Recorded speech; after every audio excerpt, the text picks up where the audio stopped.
Okay. So I think we're good to go. It's our second last class for the term. We're doing Spivak. I just wanted to start off with where we left off.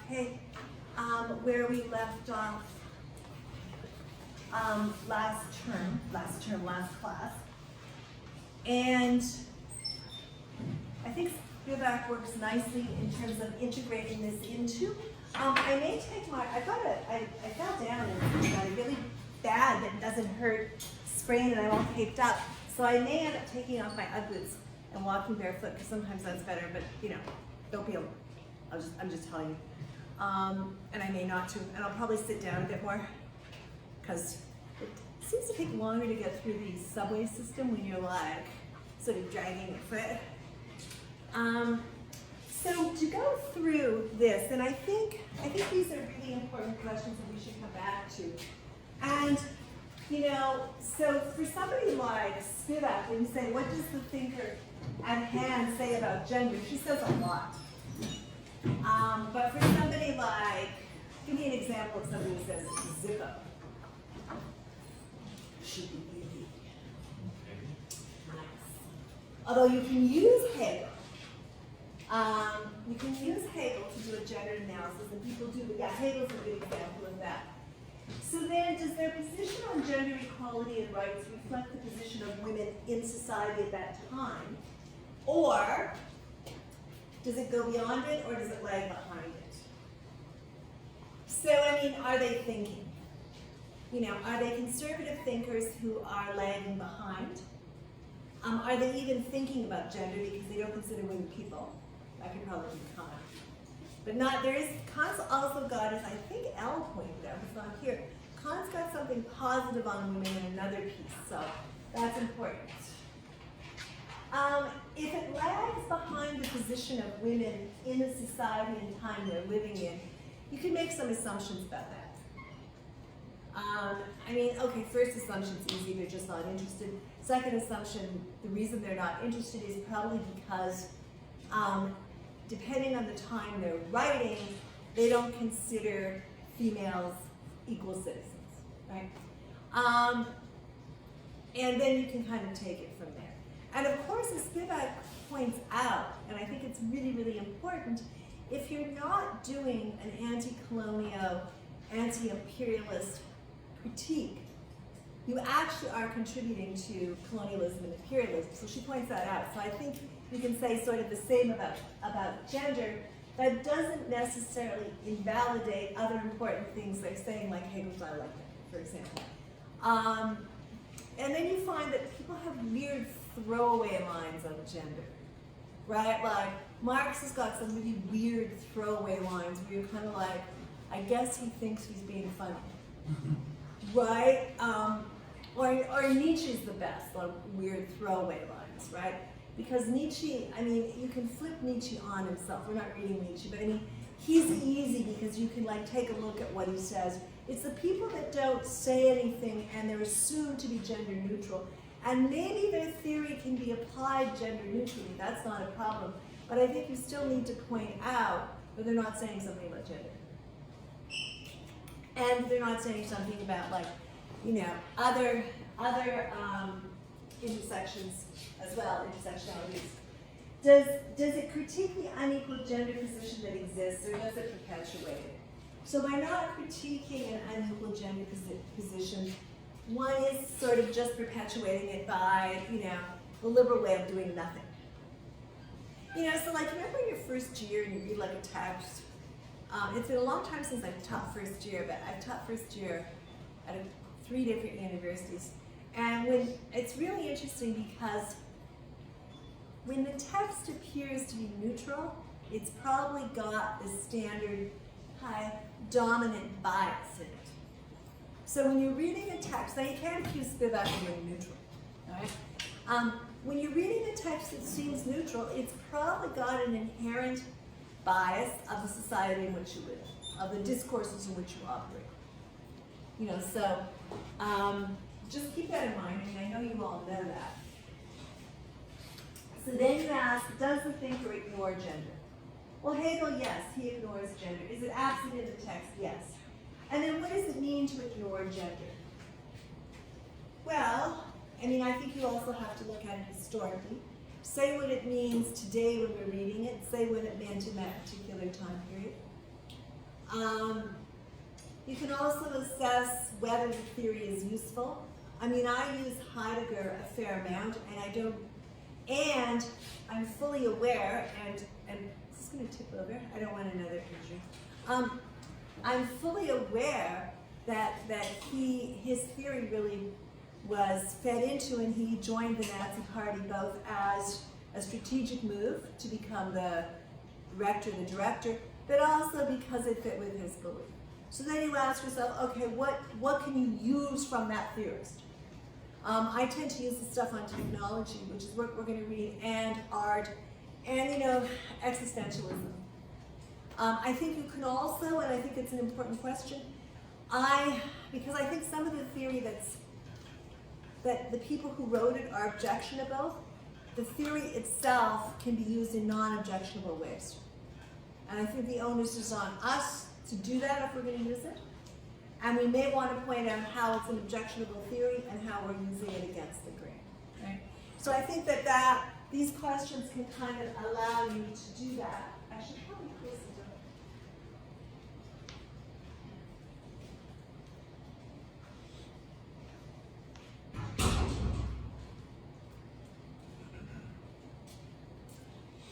Okay, so I mean, if you were doing gender as a category, for example, for your paper, you might want to look at 5 readings and pose these questions or similar questions or other questions, that kind of stuff, right?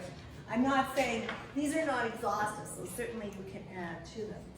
And that would be useful. Okay, let's do Spivak.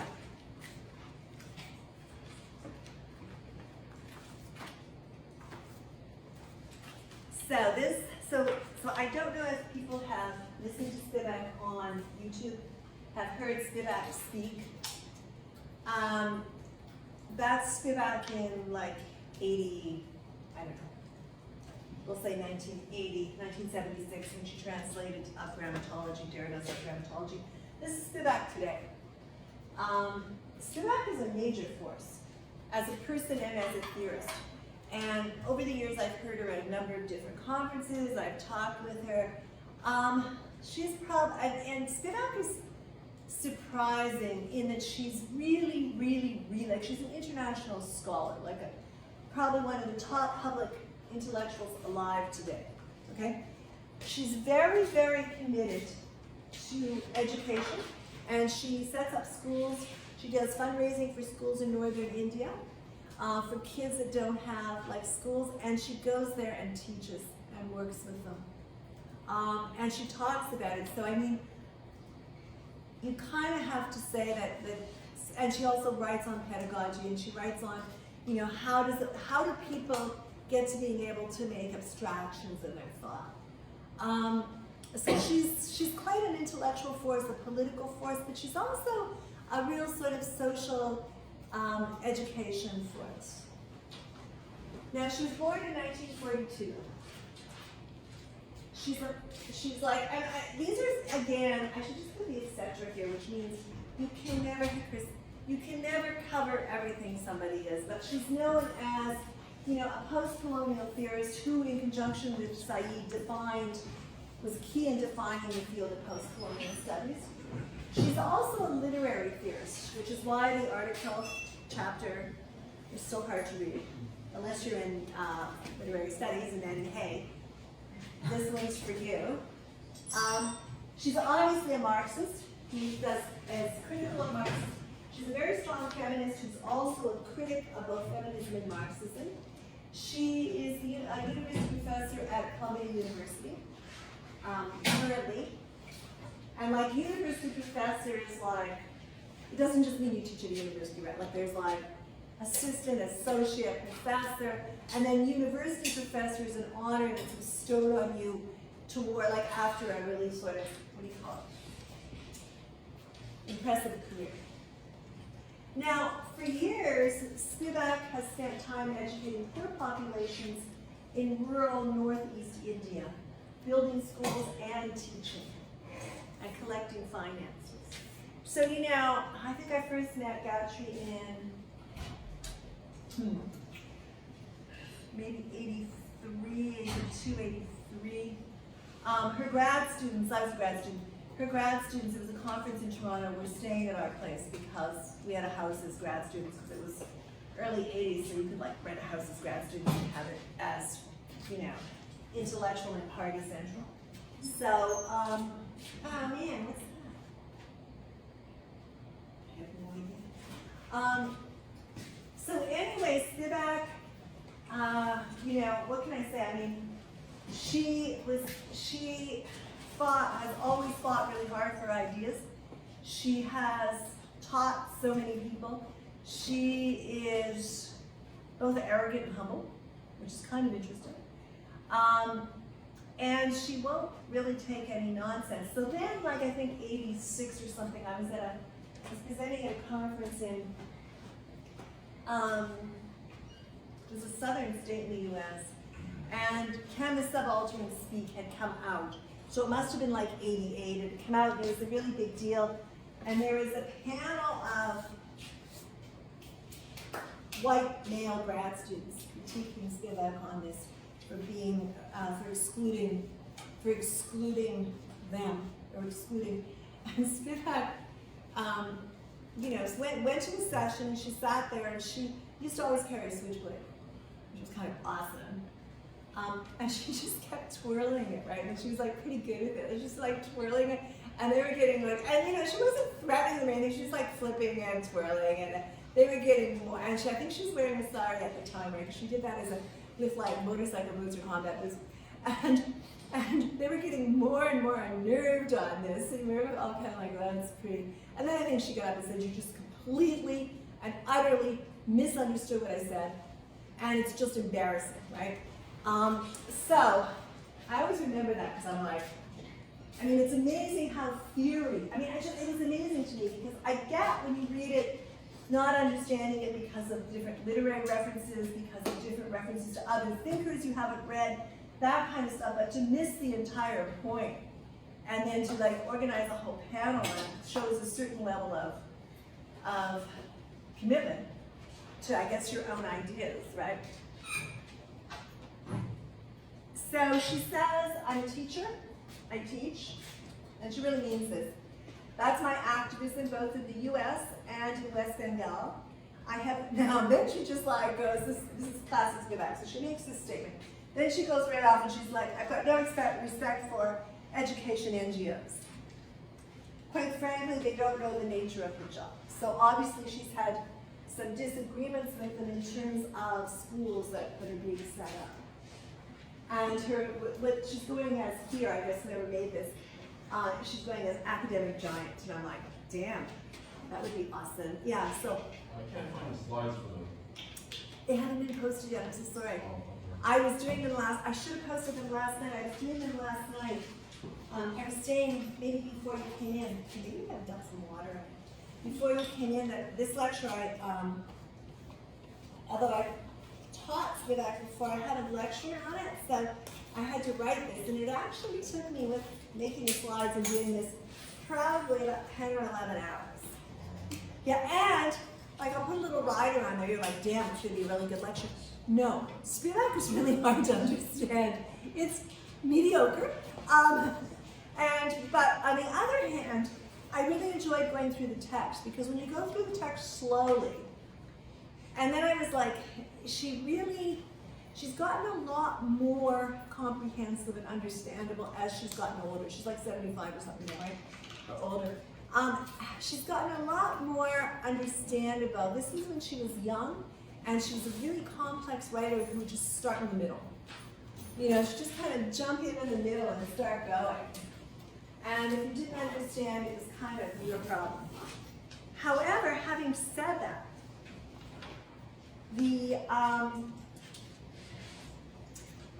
so that's Spivak speaking. Often she would sit on the floor when she spoke. Yeah, and she was and chain smoke cigarettes.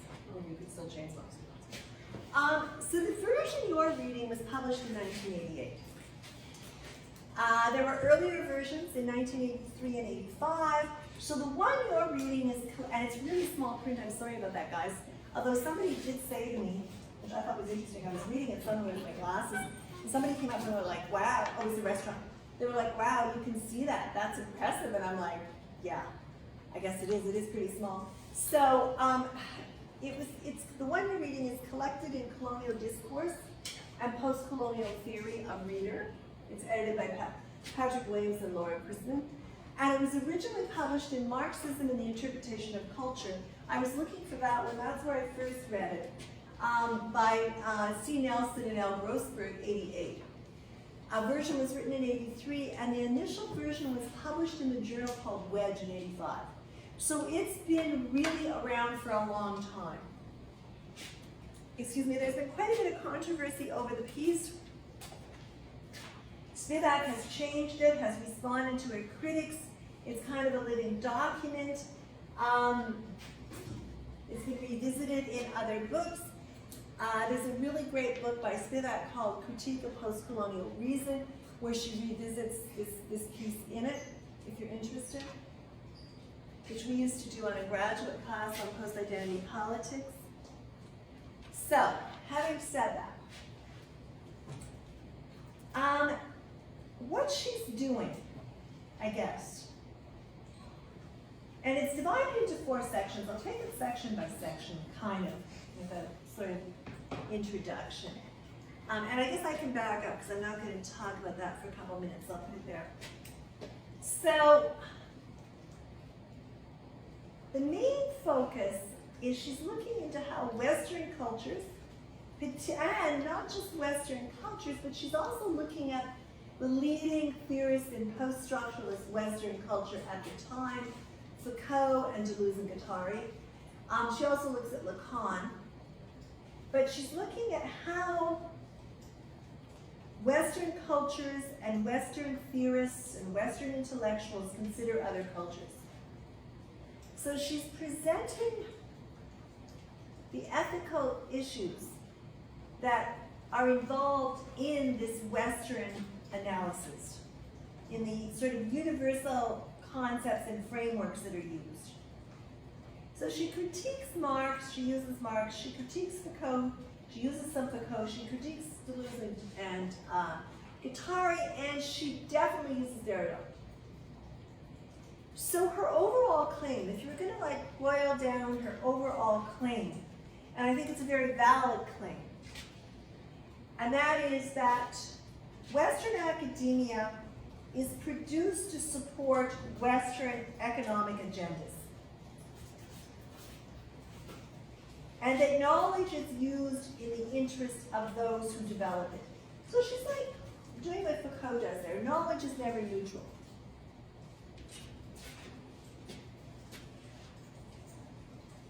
The knowledge is always used in the interests of those who develop it. Do you write, I was just going to say, so do you write on the PowerPoint as I'm going along? Did you want me to try and post it right now, or is it? It's fine, okay, I'll post it right now. Because I just realized that, because when you go to certain conferences, you've got a PowerPoint and you can write on it, right, like a slide. So the claim then that the Western academic is not neutral. The Western academic supports Western economic agendas, that is, the Western Academy itself supports Western economic agendas. That for Spivak, knowledge really is, like for Marx, but for Spivak and for now in terms of digital thought, knowledge is a commodity. She says it's a commodity that's exported from the West to third world countries for financial gain and for other types of gain.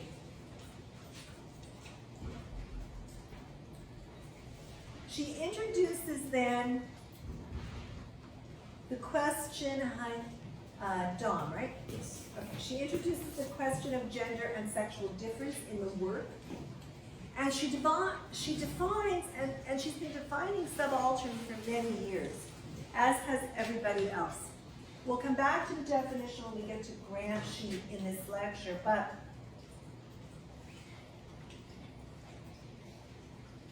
subaltern, according to Spivak,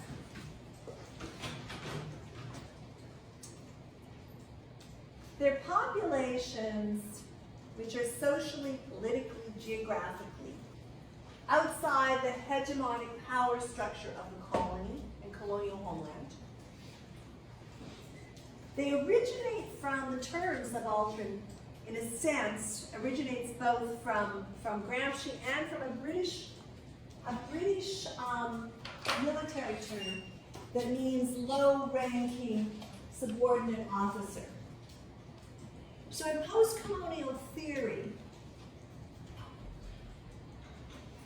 what Spivak is referring to in terms of subaltern are voiceless groups within colonies, similar, I guess, to what, Fanon would call, Hamza, did you want this chair? Too bad. No, I'll be off in a minute. That these are voiceless groups within colonies or former colonies, such as women, migrants, and subproletariat. Now, the debate is out as the piece has traveled, and we can talk about that in terms of traveling theory next class. As the theory travels, the debate is out whether, in fact, the subaltern do have a voice, and whether they have a voice but we don't always listen, non-subaltern don't always listen. And Spivak does say later on that she restricted, in her estimation, she restricted the subaltern too much in this initial piece in terms of them not having a voice. Because subsequently, between 1988 and now, excuse me, you can see subaltern protests that's coalesced with other groups. So, I mean, subaltern, it depends, I guess, what social formation you're in. Certainly, in some subaltern people don't really have a voice, don't feel that they have a voice. And then what you'll get is an explosion. This happens often it's a couple times or more in Paris. There's an explosion of outrage and resistance.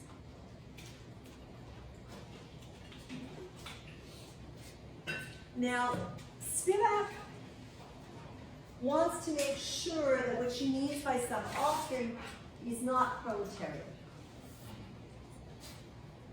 Because for her, the subaltern doesn't have a place in its relation, a structural place in its relation to the mode of production.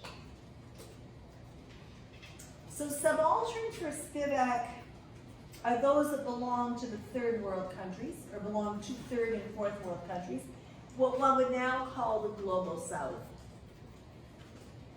She says that it's impossible for the subaltern to act as a collective whole, a collective group, to act in unity, because they're divided by gender, class, caste, region, religion, and other narratives, and sometimes they do come together. One of the things that we've seen is that what you get are coalition politics where they come together over certain specific issues.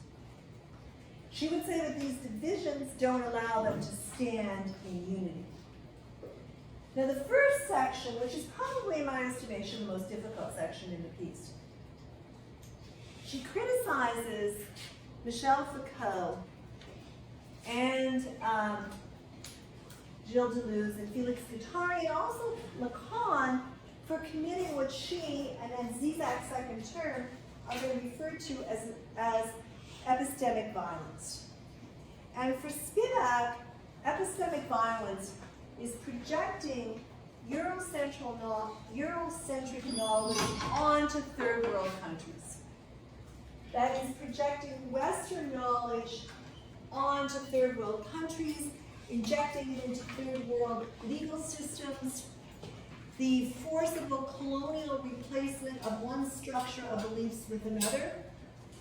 Now she's borrowed epistemic from Michel Foucault's use of the word epistemic, which means the underlying knowledge, the underlying structure of knowledge and beliefs during a historical period.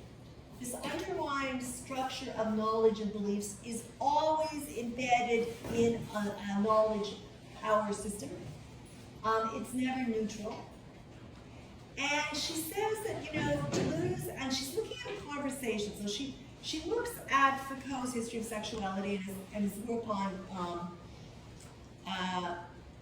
not prisons, but insane asylums.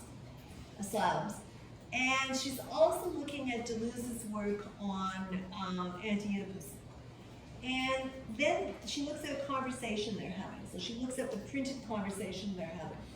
And she says that Deleuze and Foucault ignore both the epistemic violence of imperialism and the international division of labor. They ignore this. She said this would matter less if they didn't start pronouncing and touching on third world issues. So the fact that if they ignore it in relation to the global north, that's not such a problem, but it's an ethical problem for Spivak when they start touching on third world issues.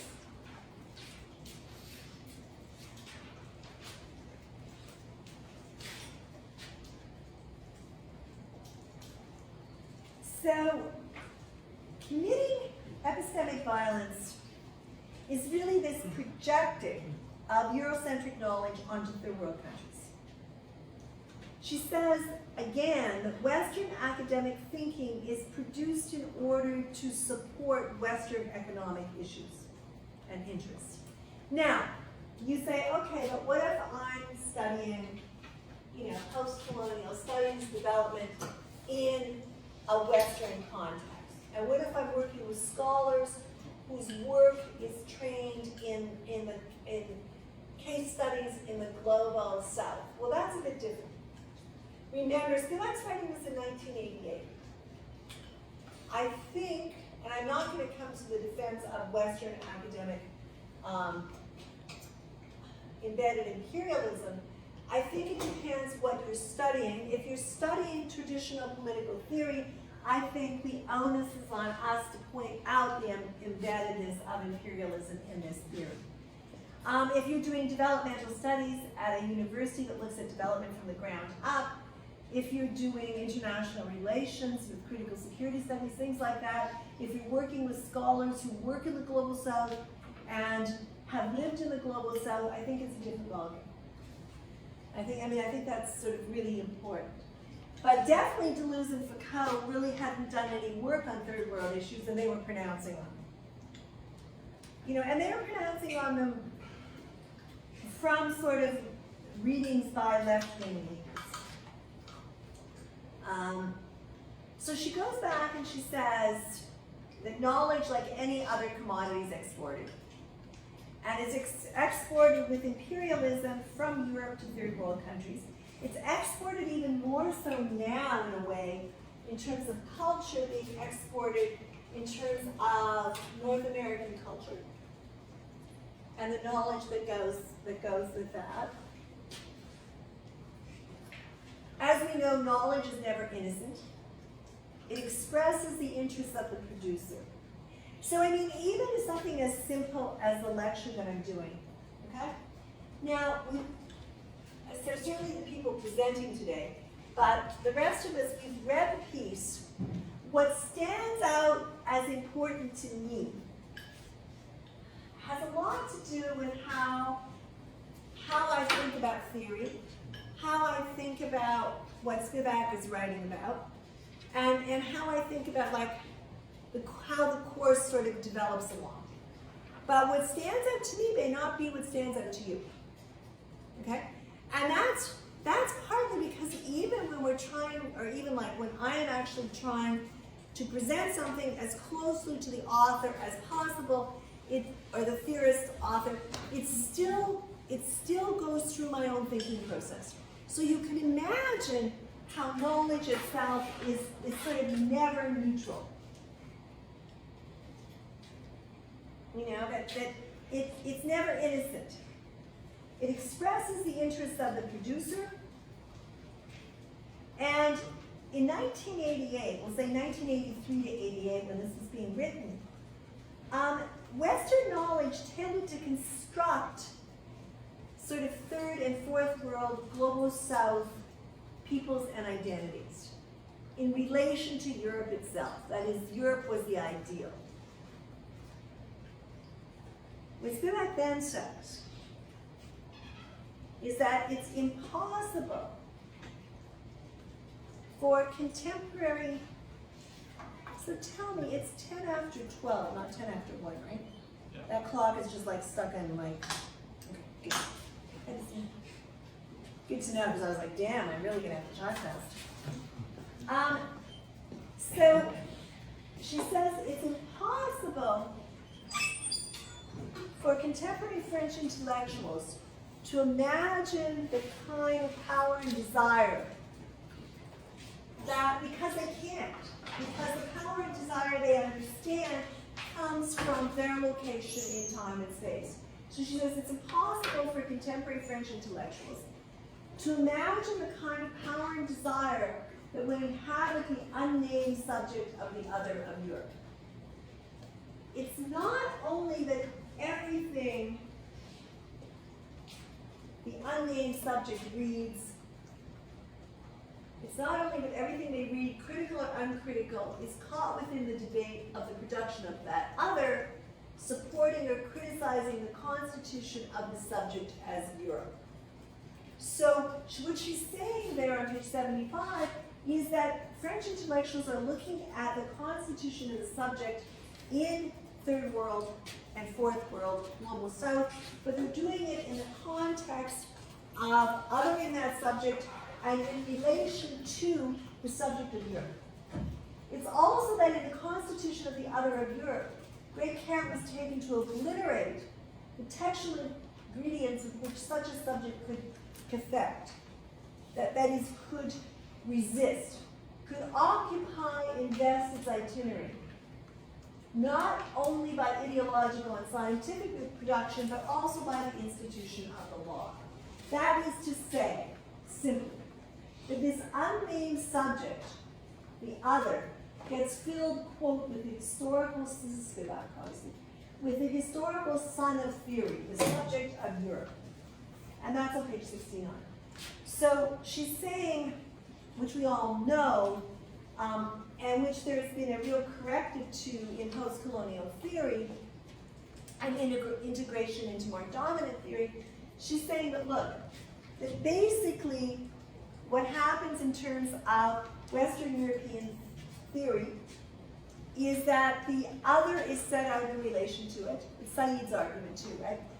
That then what you get is this unnamed subject, the other, that basically is filled, and she's using a literary metaphor here, with the historical son of theory, the subject of Europe, the Sun King, is where she's going with that. Now the idea today is not that radical, right? We know that. And we know that academia, and not fast enough, has been making, and curriculums have been making corrections to this.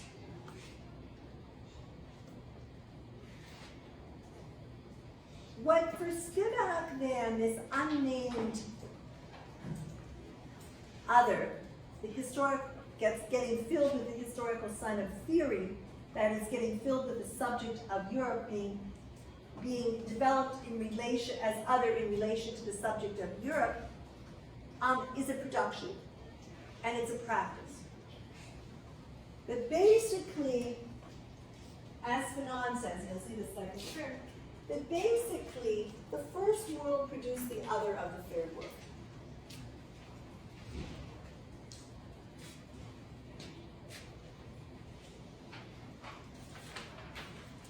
She accuses Deleuze then, and this doesn't go that far, I could probably do more with this, but she accuses Deleuze of collapsing two types of representation, of running them together. That is representation, vertratung, the political representation from within the hegemonic power, and the other kind of representation, Darsalon, representation, something that's been presented that will be represented. So she says that basically the second gets collapsed into the first. So that representation, where she's going with that is that the representation of the other in politics never is always within the politics of the hegemonic power. It's never outside of it at this point. That when it becomes outside, what you've got is representation as something that is represented. That is, the other is representing themselves, and they're not being represented inside the hegemonic power, from within the hegemonic power. Or did you question? Okay. Then, to sort of add to this is still the first section, and it's at the bottom of page 71 if you want to take a look at it. She goes to Marx's characterization of the small peasants in the 18th Brumaire. So for anybody that's doing Marxist studies, this is a classic. I did a full grad class on Marx, reading Capital. We also had to read the 18th Brumaire.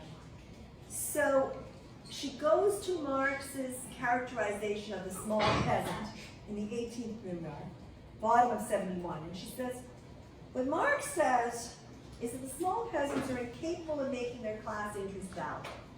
What happens is family, national interests, political affiliations interfere. Third line down in the last paragraph, the small peasant proprietors cannot represent themselves. They must be represented. Their representative must appear simultaneously as their master, as the authority over them, as an unrestricted governmental power that protects them from the other classes and sends them rain and sunshine from above.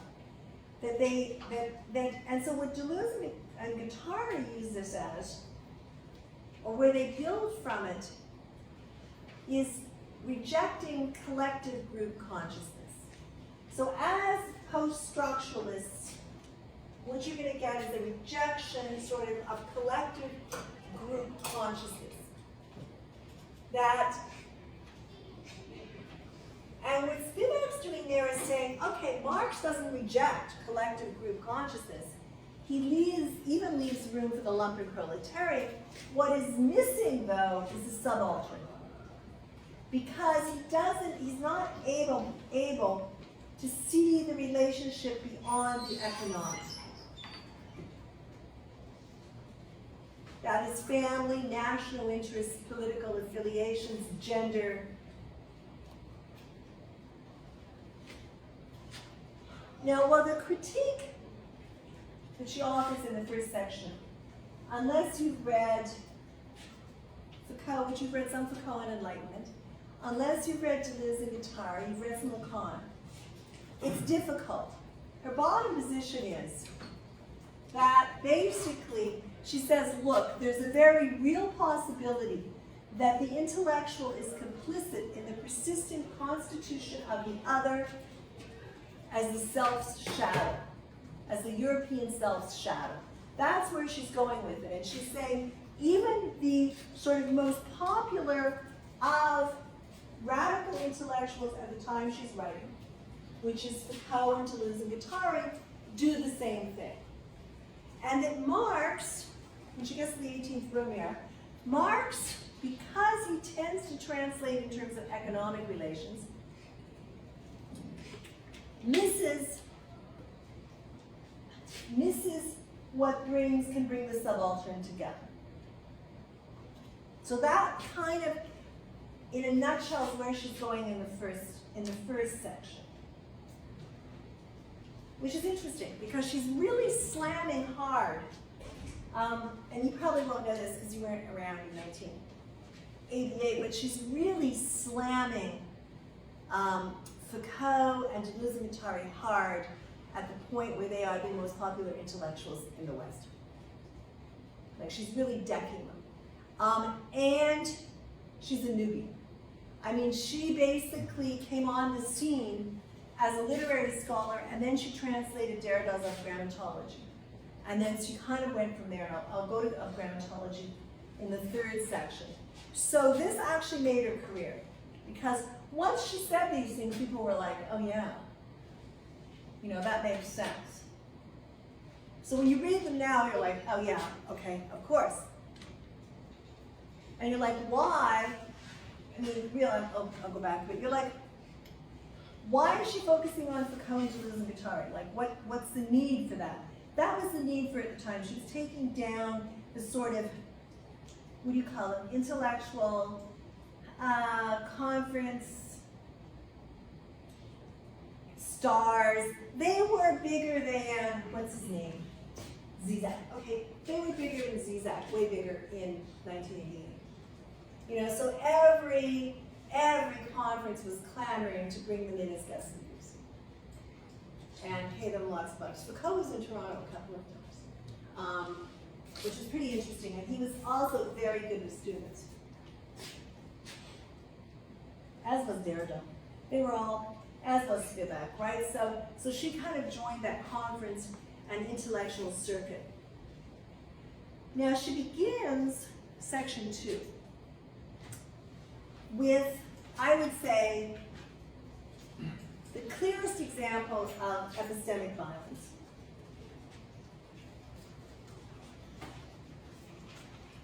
And she says the clearest example of epistemic violence is page 76. This remotely, okay, it's remotely because it's done from Europe or it's done from Western Europe and the US.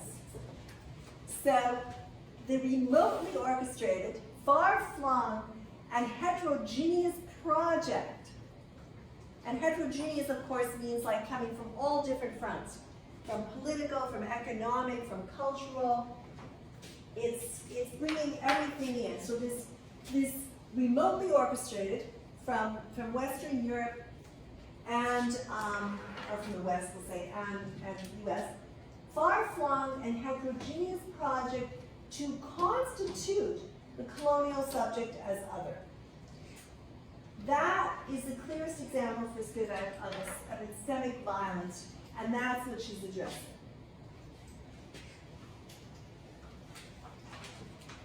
Then she takes a look at the codification of Hindu law. Now, the codification of law is really important. So when we get to Benjamin in second term, Benjamin talks about the making of law. There's basically violence in the making of law, setting up the Constitution, and in the maintaining of law. So when you get the British codification of Indian law, of Hindu law, she takes a look at it, or she identifies the codification as an example of epistemic violence. That is this, and so the codification of it is epistemic violence, that is putting it into British law terms and British law rules, and the implementation of it is a means of epistemic violence, of control. What happens on the ground after it's codified is that you end up with a class of interpreters, a class of indigenous interpreters.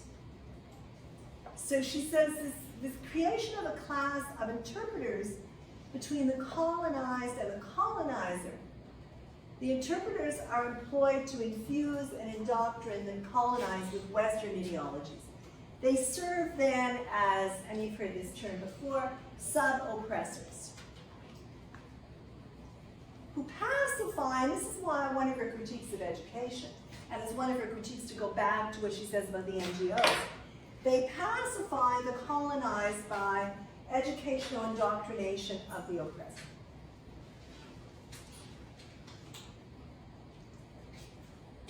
So she's taking a look at the codification of law.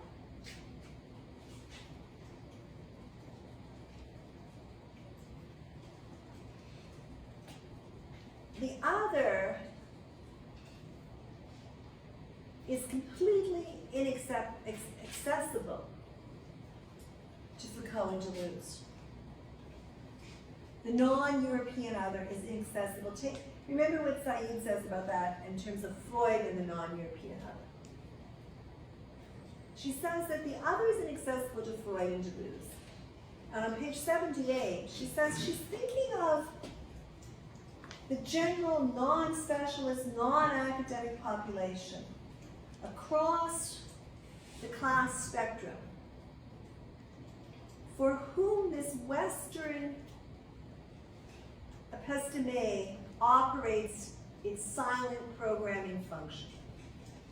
That because, so I mean, if you studied, okay, this might tell you something. So if you studied in India in the 70s and 80s and you were studying literature, you would study probably British literature. Her PhD was on Yeats.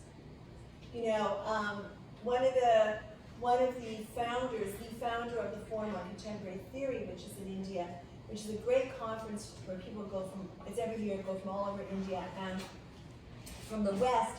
His was on Moby Dick. Now he moved on to do post-colonial theory, but really, sorry, Spivak is responding to this, and she's saying the other, just in terms of what was being taught, the other is inaccessible not only to the Colonial deluge, but that it's inaccessible to the general non-specialist. It's inaccessible to the non-academic population. That is the episteme, the knowledge field, operates in its silent programming. So if you go into a PhD program, or if you go into like, I mean, I quit literature because I started off taking literature at Brandon University, Brandon, Manitoba. So, you know, it was deadly. It was like first 6 months was on, God, who was it? It was the prologue. Oh, it was this prologue to a Middle English text. And that was like unbelievable. The person who was teaching was a Rhodes Scholar and had his PhD in it, so that was kind of interesting for a while. But it was all British texts. And you're kind of like, okay, like, you know, because, you know there's other texts out there, but they're not considered the great texts of literature. And Spivak's done a lot to sort of change that. And so partly, when it's a silent programming function, I was like, oh, I gotta get out of literature. I gotta get into politics or something, right? Because you were reading, I mean, you get a good grounding, Chaucer's prologue, that's what it was. So it's a brilliant text. The only problem is, it really has nothing to do with life at the time. Not that I'm faulting Shakespeare for that or anything, but it's a silent programming function that says this is literature. This is what constitutes literature. This is like literature you study at university. She then moves to consider the margins. So you get this sort of silent programming of the general non-specialist, the non-academic population, and of the margins. But there's a whole circuit marked out by epistemic violence that we don't even take into account. That people who are illiterate, although this is what, like 88, 2018 is 40 years later? So 41 years later, unless I'm adding that wrong. Really? Okay. So 30 years later, what you get is still an illiterate peasantry where you've got epistemic violence handed down from the programming function that sort of goes all the way down. So you end up with the circuit that marks out epistemic violence, men and women among the illiterate peasantry, the lowest strata of the urban subproletariat.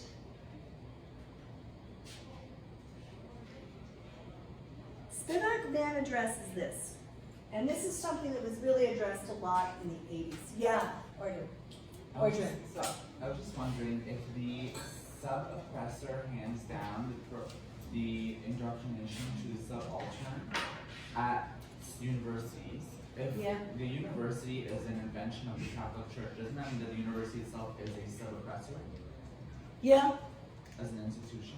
Okay, yes, and different universities are different.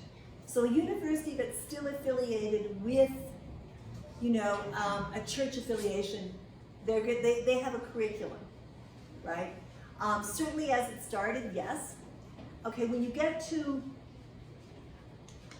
radical universities, or radical programs in universities. Like if you're going to go study with at Harvard and you were studying, you know, I was trying to think what his name is. He's Cornell West. You're studying with Cornell West, and you're studying at the you know, the institute that he's with. You're not going to be getting. You're going to be. It's not going to be the dominant view of society. Okay. So, you know, if you're doing social and political thought, the stream Black Studies and Racism. Cornell West is sick. He's awesome, yeah. Hey, I love these people. Yeah. You should have, and also, I mean, I've heard him speak off and on since the 80s. Like he's like really developed. He used to be, he's now become like, what would you call it? The elder.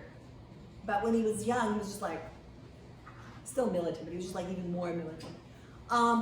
So in that sense, I mean, look, if you know you want to study a critical examination in an undergraduate degree in Toronto, you'll probably go to York Political Science. Okay, and having said that, that doesn't mean everybody in York Political Science is going to give you the same view, right? But it is going to be a left-wing view. You know, if you want sort of an establishment view, you'll probably go, oddly, to the second uni I taught at for 2 years, Western.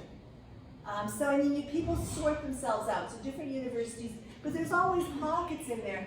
When I taught at Huron College, the students were all from the Canadian corporate elite, but the profs were all Marxists, which was kind of interesting.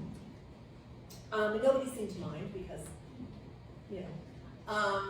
So in that sense, yes, you're right about the sub, and I mean, and that's what Spivak's saying. She's saying, look, academia is always embedded. It's always embedded in the power knowledge system. It's always embedded, unless it's critiquing Western European thought and the combination of Western European philosophy and literature, it's embedded in it. And thinkers as profound as Foucault and Deleuze, when they think about the third world, the fourth world, or the global south, they're thinking about it in Western terms. And that's what she's saying.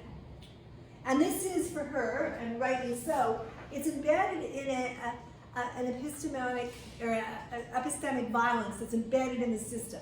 So it's even worse than that. Look, it's embedded in like, okay, you know, you go to university, you learn, then you end up being a teacher, and you tend to teach according to what you've learned. Now, a lot of us don't do that, because a lot of us like, that just gets boring, because I'd be stuck teaching existentialism, you know, because that's going to, you know, I mean, existentialism is okay, but you don't want to spend like, it's kind of bleak. You know, but, you know, so that was what was really big at the university when I was, and then postmodernism came in, and everybody, you know, so you kind of keep moving along, and I was very fortunate to come to York as an NA student and do work on Marx. Yeah, Chris. Could it not go even further instead of just like in terms of the education, just even as growing up as a child in a certain area, that bias will be just plugged into you in many ways? 100%, yes. And that's actually, that's a very good correction there, because she also talks about that. Just if I go back to the previous slide there, where she says, so, I don't know, it's not the previous slide.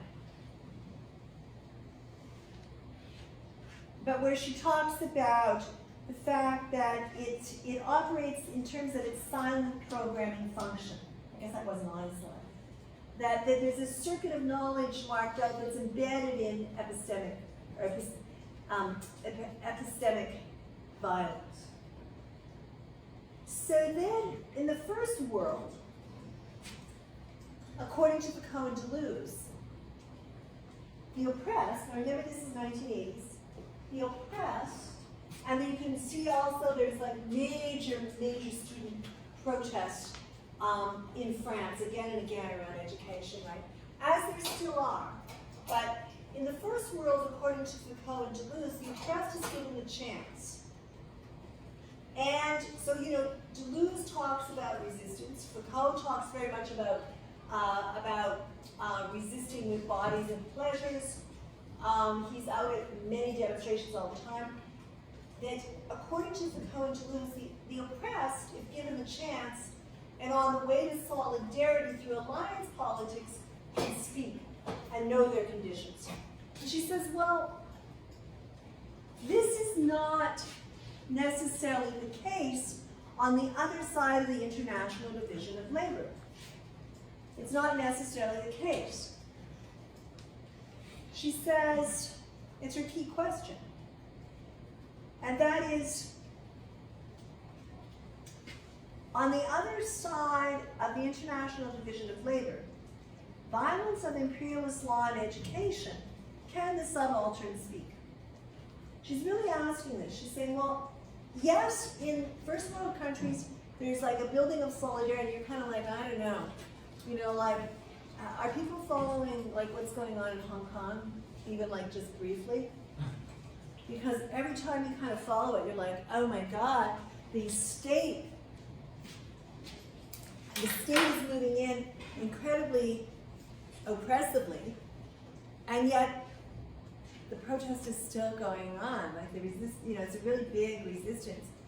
And then also Iran. I don't know if people are from Iran in this class, and I don't know. I know very little about what's going on because there's a media blackout in terms of stuff getting out. I assume they're using routers to go through third parties, but I know WhatsApp's down, and Twitter and Facebook. Yeah. Yeah, I think it was a Patriot Act. Like on the long run, I'm saying like how like the government's trying to ban like internet like activism and stuff. They've already done that, haven't they? But like the activists use like memes and stuff like send each other messages like we're together. We're talking about Iran, right? No, I think Hong Kong. Hong Kong, okay. So Iran is really interesting, but that also applies because every time, one of the first things that happens now is that the state ends up cutting internet access. So then you have to go through third parties which operate outside, and usually you can get it out. But where, if you've got family members there and you're used to seeing them on WhatsApp or something, it's not going to happen. Yeah, Chris? From my understanding, we were talking about it yesterday in one of my classes, part of the protest going on in Iran is because the government has raised the price of gasoline and oil, and Iran is like essentially like a quarter of the world's oil reserves. It's kind of seen as a birthright, so they're protesting against that. Supposedly it's meant to like supplement lower-income families, but there's also speculation that because of the sanctions, they're going to use the money that they get from the increased gas and oil prices to kind of subsidize for the sanctions instead of the actual. Yeah. And the other thing is that what tends to happen in Iran over periods of time is it will often start out as a middle class protest, and then it will snowball, which is interesting. And particularly the sort of Green Party snowballed there. Not the same as the Green Party here, but it combines a lot of other parties. What I thought was really interesting is when you start torching banks, you know the regime's in trouble. So the protesters torch the entrance to a bank. Yeah. So what Deleuze and Guattari is saying is, this can occur in the first world. There's a solidarity alliance politics.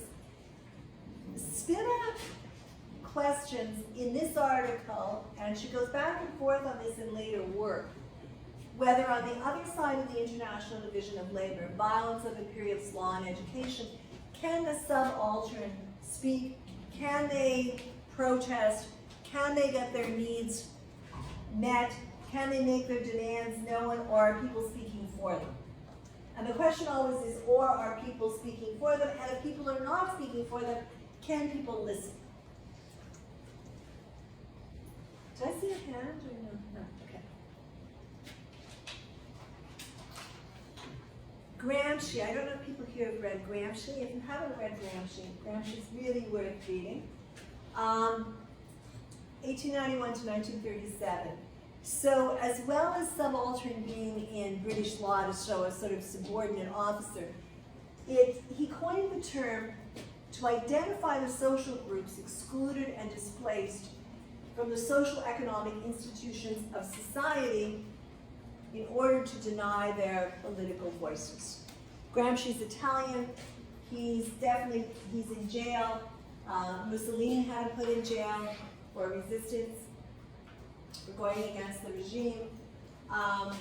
He did a lot of writing and reading in jail. He had books brought to him, which is kind of interesting.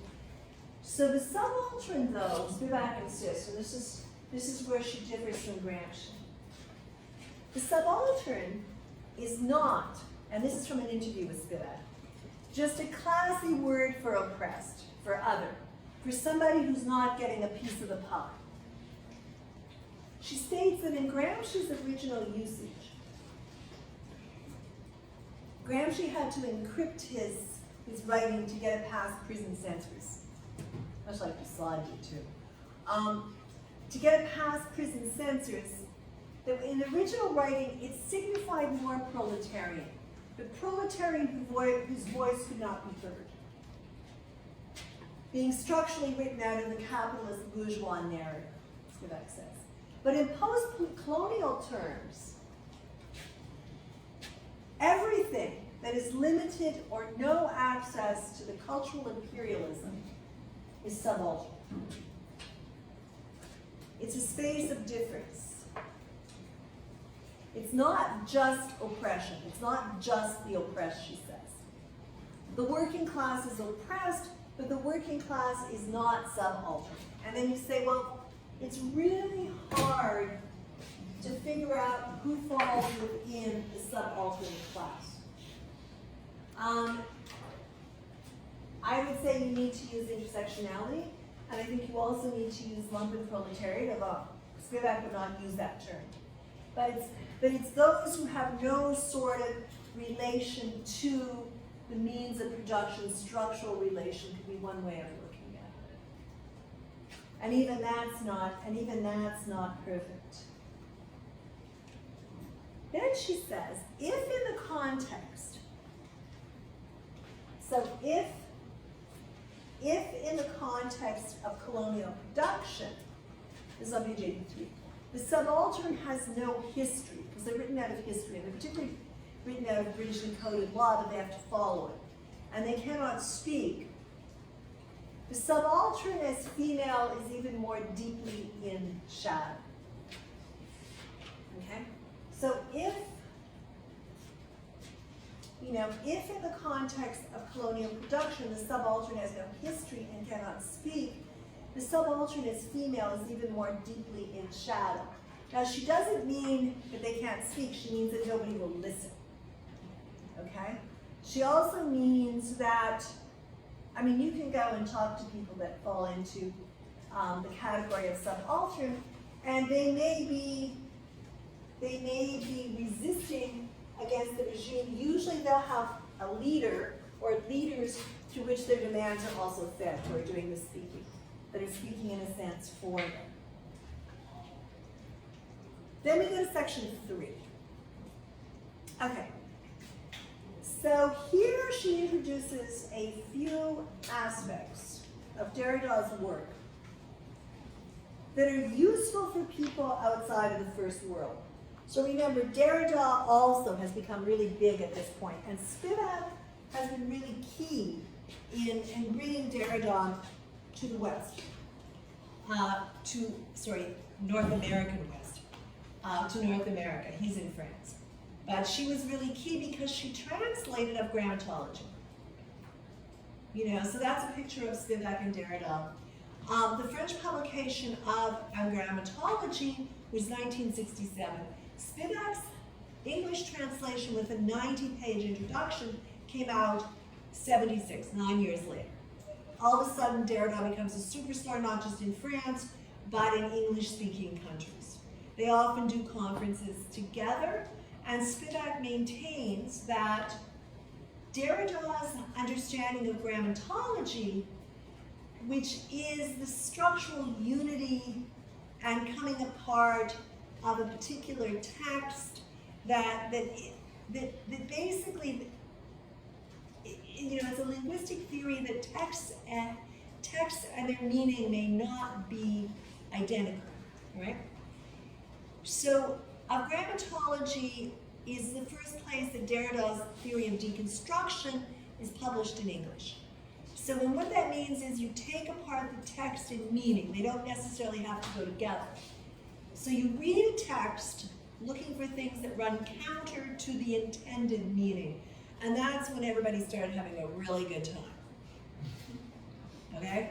And perhaps I would add, you ended up adding qualifiers to that because you have to kind of know what the original text is saying before you take it apart. But people were just ripping texts apart. It was like pretty awesome. And all of a sudden, we even did things like, I don't know if you've seen Bill Burrell's cut-up method, but he would cut up a text, throw it all together, and then it would just resort itself randomly.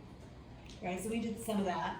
And it was really interesting because it took away this power and authority of the text. It left a bit of a problem because you ended up with a generation of people that didn't actually maybe know what the text itself said and had to go back and try and figure that out and then sort of take it apart. Yes, Zachariah. So he's pretty much like leading into, I guess, like the post-structuralist thought that came after, right? At the same time. Kind of at the same time. Well, yeah, 76, by 80s, post-structuralist thought was, it was earlier in France. So, like Foucault, History of Sexuality, 1979, okay? So they were all bringing post-structuralist thought was coming out in France around this time. Then it's brought to North America, it's a bit later, so by the 80s, yes. And the four key people where Foucault, Derrida, and Deleuze and Guattari, and Spivak. Deleuze and Guattari taken as sort of one. So yes. And also then, with Spivak talking about deconstruction, she says, and she develops deconstruction in relation to Derrida. And she says, what's useful about deconstruction for the Global South and scholars that are working on the Global South is how it constantly and consistently looks at how truths are produced. And she's going to apply that to Sati in the fourth section, that how truths are produced, right? Now, Derrida really is useful, she claims, and I think she's right, in terms of how to keep the ethnocentric subject from establishing itself by defining the other selectively. And partly the way that's done is through deconstruction, would be Spivak's argument. She says, Derrida suggests a critique of European ethnocentrism. And he suggests in this book of grammatology a critique of European ethnocentrism in terms of the constitution of the other. And she says, this is Spivak, and it's in the article you read, in the essay, as a post-colonial intellectual, I'm not troubled that he does not lead me to a specific path, that such a critique makes necessary. She notes, it's more important to me that as a European philosopher, he solidly sets out, he solidly articulates the European subject's tendency to constitute the other. And to constitute the other as marginal, and to locate his ethnocentrism and all it entails in logocentrism itself and grammatological endeavors. She says Derrida does this, and that is on page 89. She says, as a post-colonial intellectual, I'm not troubled that he does not tell me specifically how to do it. It's more important to me that as a European philosopher, Derrida articulates the European subject's tendency to constitute the other as marginal to ethnocentrism, and locate that as a problem with all the logocentric and therefore grammatological endeavors. So for Derrida, the ethnocentrism of the European science of writing, and he's thinking late 17th, early 18th centuries, is a symptom of imperialism, it's a symptom of colonialism. It's a symptom of the general crisis of European consciousness. It's a symptom in which there's the assimilation of the colonial subject. That's on page 89. So the ethnocentrism of the European science of writing, 17th, 18th, 19th century, but 17th and 18th particularly, is a symptom of the general crisis of European consciousness. And that general crisis of European consciousness, at the root of that is this assimilation of the colonial subject into the ethnocentrism of the West, or the setting out of the colonial subject as different than, different from. Then we get to the fourth section. Now, this is the section that's probably the most well known. It's the section that is in a way most political and maybe most easy to understand too, I'm not sure. So Sati is a ritual, and I'm going to say was a ritual practice. If you read the British law, you get a sense that it was carried out a lot. It's not. It never was. It was a ritual practice among Hindus in which a widow sacrifices herself by sitting atop of her deceased husband's funeral pyre. This is Spivak explaining it. When the British came to India, they outlawed the practice. They encoded and outlawed it in law. Now, it saved, they said, a number of lives of women. And it also helped the British to secure their rule in India.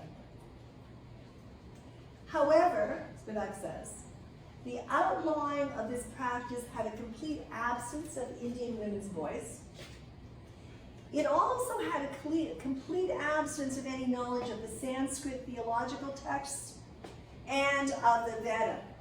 So what she does is she goes to the ancient Sanskrit theological texts, the Dharma Shastra, and to the Rig Veda, which is an ancient collection of Vedic Sanskrit hymns. What the texts tell you, and it's interesting, is that in the Dharma Shastra, self-immolation of widows is an exception, okay? It's an exception to the rule of suicide. On page 96, she says, such a death can be understood by the female subject as an exceptional signifier of her own desire, exceeding the general rule for widows' conduct. It's not expected. She says in certain periods, I found this really interesting, she's from Bengal. In certain periods and areas, this exceptional rule became the general rule in a class-specific way. So she says in Bengal, its prevalence in previous centuries had to do with the fact that unlike elsewhere in India, widows could inherit property. Okay, so there's a suggestion there, and she makes the suggestion. There's a suggestion there that family members suggested often that, not often, scratch often, that family members suggested that, you know, and it's on page 94, that perhaps their love for their husband could lead them to want to take their life with them. And Spivak's saying a lot of this had to do with the fact they would inherit property. And so of course it would be, so she's doing a sort of a feminist reading of this. Now, according to the British, and Spivak kind of spins this, and I want to show you exactly where it says that.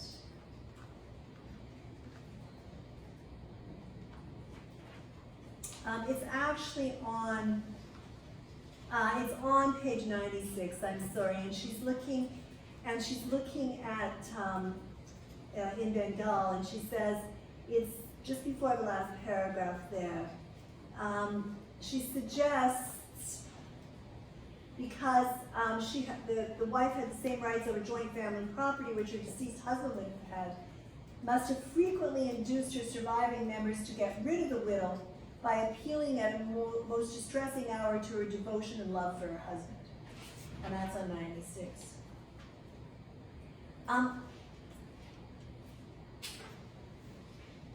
So then, she says the outlawing of this practice did a couple of things. It made it seem that it was much more prevalent, and it was done without any understanding of it as a ritual, so it moved from ritual to crime. It had a complete absence of Indian women's voices, and according to the British, she uses this term, white man saved brown women from brown men by outlawing Sati. This statement created a colonial, so the outlawing and the statement around it created a colonial truth. And the colonial truth is a colonial truth that the British used in Africa, for example, as well, and that is that the indigenous population, in this case the Indian population, are barbarians, and that the British, on the other hand, are civilized. The assumption then is that their rules were justified over the local rules. She suggests that our identities then get constructed for us. We have them written for us. She uses Lyotard. So this is another person, 1980s, French intellectual, one of the fathers of post-structuralism. She uses Jean-Francois Lyotard's term, the different. Now the different, and this is from the book, the different, it means that which is inaccessible from one discourse to another. And what is inaccessible here is the understanding of Sati as an exceptional circumstance where there was no punishment against suicide in the religious texts, the Dharmashastra, gets then put in British law. Okay? So it's an inaccessibility or untranslatability of one mode of discourse in a dispute to another. So it goes from exceptional rule of ritual to crime, if you're looking at Sati. The British law imposed upon Indian widows, quote, a greater ideological constriction by identifying them with this discursive practice and identifying good wifehood with self-immolation on the husband's pyre. She's saying that when it was codified, that's what happened. That it imposes on Indian widows a greater ideological constriction by absolutely identifying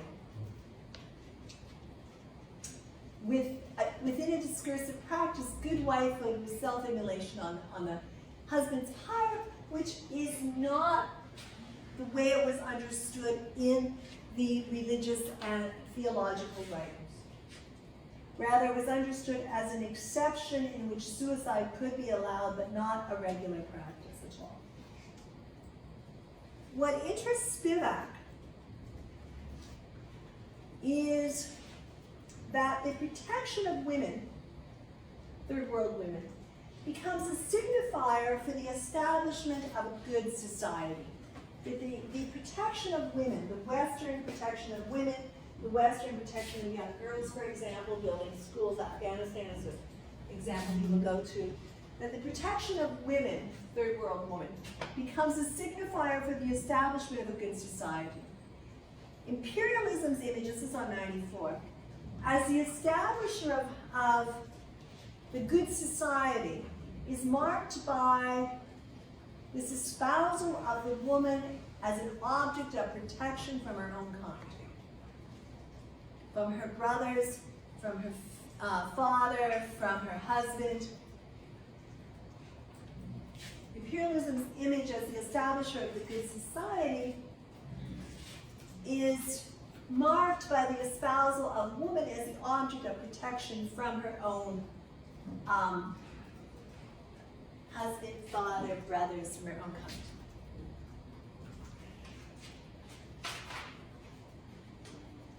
So in British law, what was ritual and what was written about in theological texts, Sati becomes recoded as crime. Then she looks at a suicide. It's a very interesting suicide. And again, she writes about it again. She knows the family. She writes about it again in the Critique of Postcolonial Reason. So she brings to light the suicide of Bubanswari Badhuri. What Spivak does is she brings to light the suicide of a sort of ordinary woman, a young woman, I think she's 16 or 17, to explain how these outside affects affect the subaltern. So how the outside affects the subaltern. According to Spivak, Bubanswari Badhuri ended her life because she didn't want to participate in an assassination. Okay? She didn't want to participate in an assassination that she was assigned to commit. She was a member of one of the many groups involved in armed struggle for Indian independence. So Bubanswari hung herself in her father's apartment in North Calcutta. It's 1926.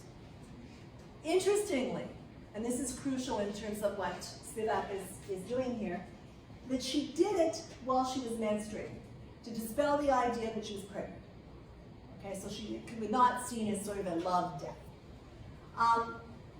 Spivak suggests, page 104, that this could be viewed as a subaltern rewriting of the social text of Sati's suicide. That is an attempt to turn her body, or the body, into a text. Yet, when Spivak talks to her aunts, talks to her sisters, and then she also talks to her niece in the Critique of Postcolonial Reason, yet after her death, this act of communication was falsely interpreted by her family and friends. That is, after her death, Bubanswari Badhuri's suicide was misinterpreted and her story was written by her family in a different way. They considered her suicide an outcome of a failed love affair rather than a protest against the British, and also a protest of not wanting to assassinate. So she concludes then, Spivak concludes that even this very sort of careful suicide done by a subaltern subject, that the subaltern as female cannot be heard or read. Then she revisits it.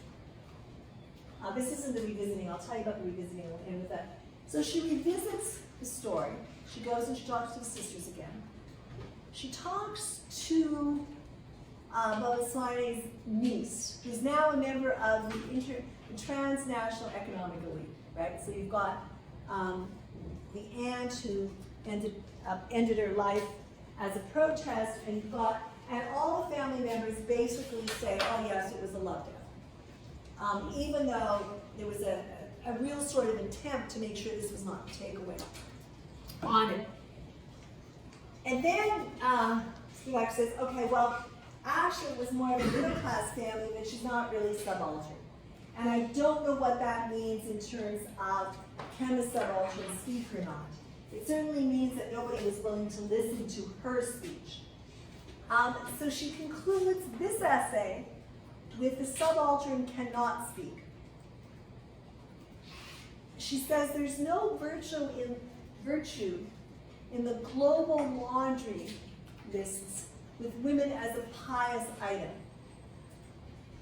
That is representation. Now she goes back to representation the way it was described at the beginning, the representation in terms of hegemonic representation and fitting what the occurrence not as a representation, but rather a cultural representation, but rather as that which is represented in the hegemonic whole. She says representation is not withered away.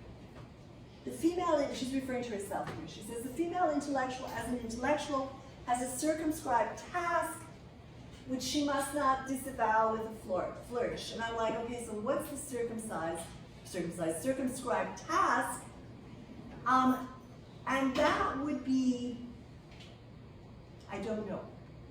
I would say you can't sort of speak for those who can't speak because you're appropriating their words and giving them words and putting them in a discourse, and you're falling into the very representation that Spivak is critiquing.